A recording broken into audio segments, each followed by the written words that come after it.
இன்றே சப்ஸ்கிரைப் செய்து உங்கள் ஃபேவரட் ஷோகளை காணுங்கள்.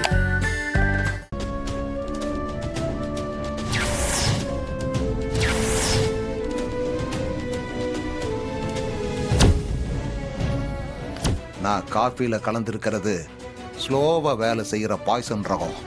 அதனால நீ இதை குடிச்சா உடனே சாக மாட்ட, கொஞ்சம் லேட்டா தான் சாவ. ஒரு எச்சரிக்கைக்காகத்தான் நான் இப்படி செஞ்சிருக்கேன்.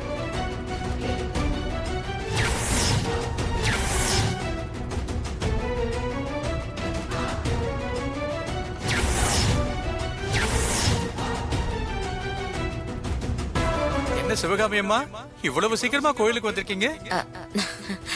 இன்னைக்கு என் பொண்ணுக்கு கல்யாணம் இல்ல, அதான் திருமாங்கல்யத்தை அம்மன் பாதத்துல வச்சு கும்பிட்டுட்டு போலான்னு வந்தேன். ரொம்ப சந்தோஷம்மா. ஐயா, ஒரு பெரிய தப்பு நடந்து போச்சுங்க ஐயா.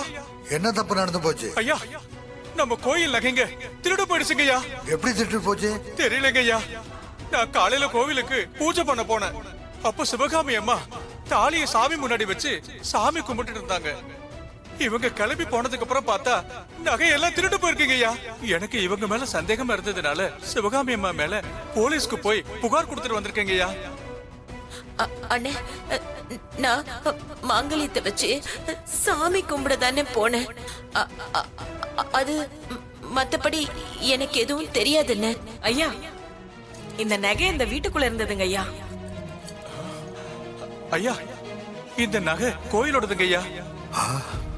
அண்ணே, நான் தப்பு பண்ணலன்னு என்ன நம்புகண்ணே.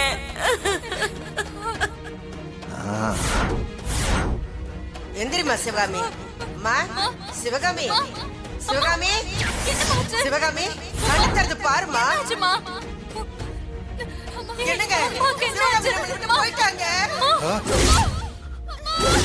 சிவகாமி, நல்ல வேளை நாம காஃபில விஷம் வச்சுதான் இவ செத்தான்னு யாருக்கும் தெரியல. இத அப்படியே மெயின்டைன் பண்ண வேண்டியதுதான். அப்போ சிவகாமி இறந்தது நீங்க வச்ச விஷத்தாலையா? ஆமாண்டா மவனே. ஆனா ஊர் ஜனங்க, சாமுண்டீஸ்வரி எல்லாம் அந்த சேதுபதி சந்தேகப்பட்டதுனாலதான் சிவகாமி அவமானத்துல செத்து போயிட்டான்னு நினைச்சிட்டு இருக்காங்க. நான் வச்ச விஷத்தாலதான் செத்தான்னு யாருக்கும் தெரியாது.